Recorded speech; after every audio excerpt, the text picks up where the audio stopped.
noches a todos. Muchas gracias a Será Justicia. Espléndida asamblea la que tenemos hoy. Ojalá esto ocurriese siempre que se producen exabruptos contra la salud de nuestras instituciones. Seguramente no llegaríamos a los extremos a los que llegamos. La exposición de Pablo Lanuse me exime de hablar de una serie de hitos en cuanto a la evolución de la justicia en estos 30 años de democracia formal, podría decir. No es una democracia real aquella en la que vivimos, y lo voy a complementar con algunos otros, porque creo que lo que está en juego en este momento en la Argentina y desde hace 11 años es el modelo de régimen en el cual los argentinos vamos a vivir. Y uno de los aspectos en los cuales se pone de manifiesto de manera más clara es precisamente en los distintos proyectos, actitudes que estas administraciones Kirchner han tenido en relación con la justicia. Si nosotros nos remontamos a los inicios, en el 83 de la transición democrática, encontramos un acto fundacional magnífico en su momento de parte del doctor Alfonsín, ya que nombró una Corte Suprema absolutamente plural, donde inclusive había ofrecido que aquel que había perdido las elecciones, el doctor Luder, fuera integrante de esa Corte.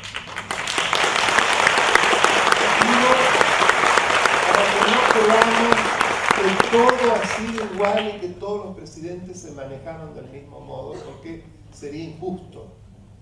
Claro que en las instancias inferiores, la mayoría justicialista en el Senado permitió que la presidencia de la Comisión de Acuerdos estuviera presidida por el doctor Savi y que en ese momento se trataran los pliegos de los jueces en sesiones secretas. Eso llevó al bochorno a que muchos de los jueces que salieron de ese toma y daca, permítanme mi mal francés, pero lo digo a propósito, se transformaron luego en magistrados a quienes se les hacía o compraban las sentencias, en magistrados que en hoteles de alojamiento le rompían la cabeza a un vigilador, en magistrados que habían pertenecido a organizaciones como Tacuara, y podríamos seguir con muchos otros casos. Y eso motivó en la reforma del 94 la necesidad de un procedimiento distinto en cuanto a designación y remoción de jueces y, a mi modo de ver, la mala idea de crear un consejo de la magistratura. Voy a tratar de ser breve porque digo que es una mala idea. Porque el modelo que nosotros tomamos de sistema de gobierno es el presidencialismo de la Constitución de Filadelfia de 1787.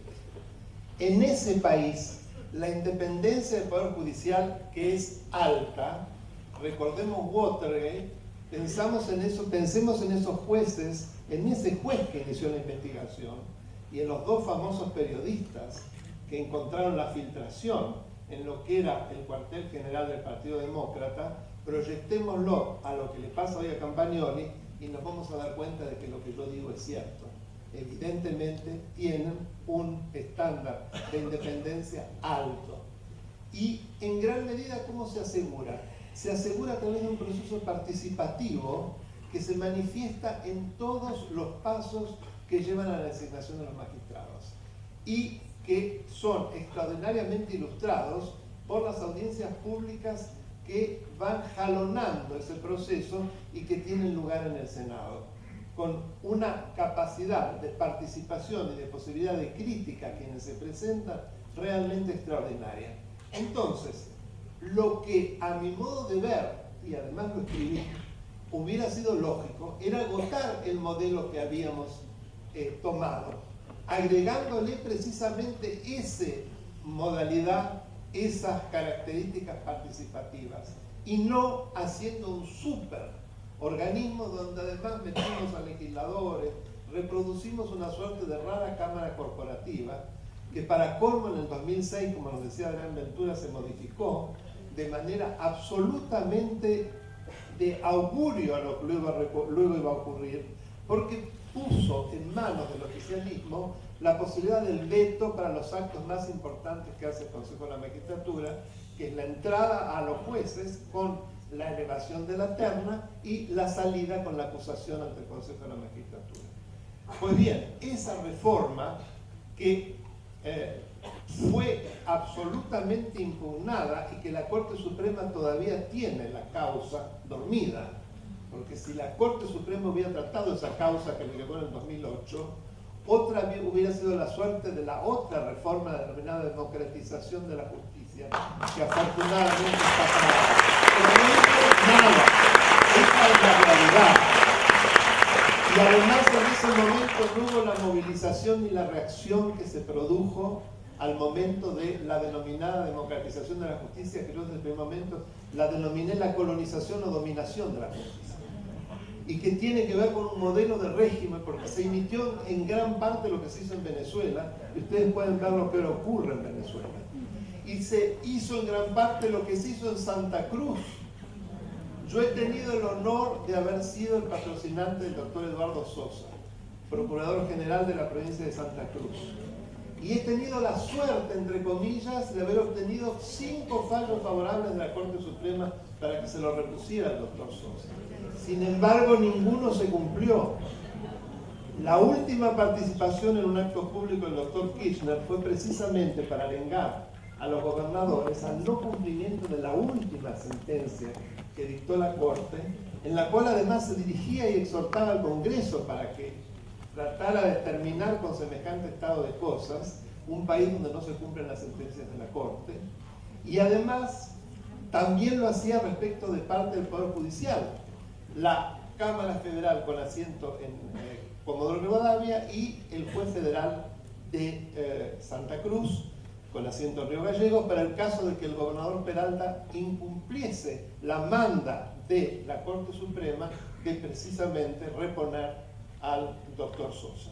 Sin embargo, nada se hizo. Fíjense cómo se puede hablar de una democracia real, una democracia en la cual las manifestaciones, los actos de la Corte Suprema se transforman en meras expresiones de deseos, aún respecto de los tribunales inferiores, que deberían al menos investigar y iniciar algún tipo de actitud para que se revea semejante estado de cosas. Y otra pincelada sobre Santa Cruz.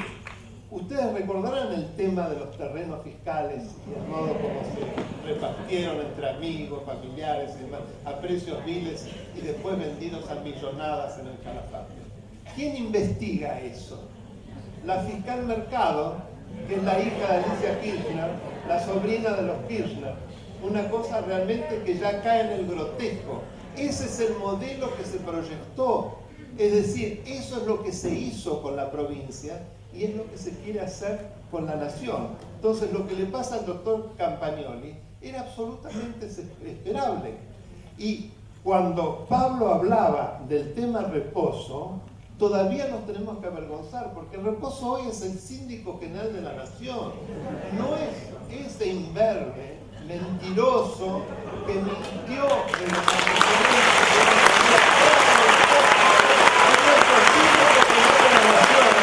Y nosotros, cuando el Senado la rechazó, no salimos a la calle a exigir que se le pidiera la renuncia pacíficamente, pero con todo nuestro derecho que nos asiste de peticionar a las autoridades. Y ahí está sentado. Deberíamos continuar pidiéndolo.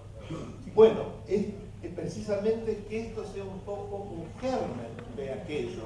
Como cuando pedimos que también nos acompañó Será Justicia y muchos otros profesionales, y que también estaban Pablo y otros amigos que están acá con la Constitución en mano, cuando se presentó el proyecto de democratización.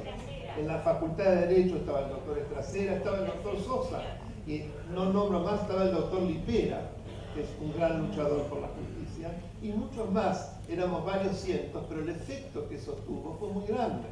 Entonces, tenemos que realmente vestirnos de ciudadanos y vivirlo con toda fervor. Porque en nuestra condición de ciudadanos depende el goce de nuestras libertades. ¿Qué podemos esperar de una administración que celebró un memo con Irán por el cual interfirió en un proceso, pero además habló de crear la Comisión de la Verdad, desprestigiando y burlándose de nuestra justicia, porque aparentemente lo que hizo era la mentira y paralizó la causa durante un año, y hoy la presidenta reconoce su error y dice que le traigan ideas para ver de hacer algo mejor.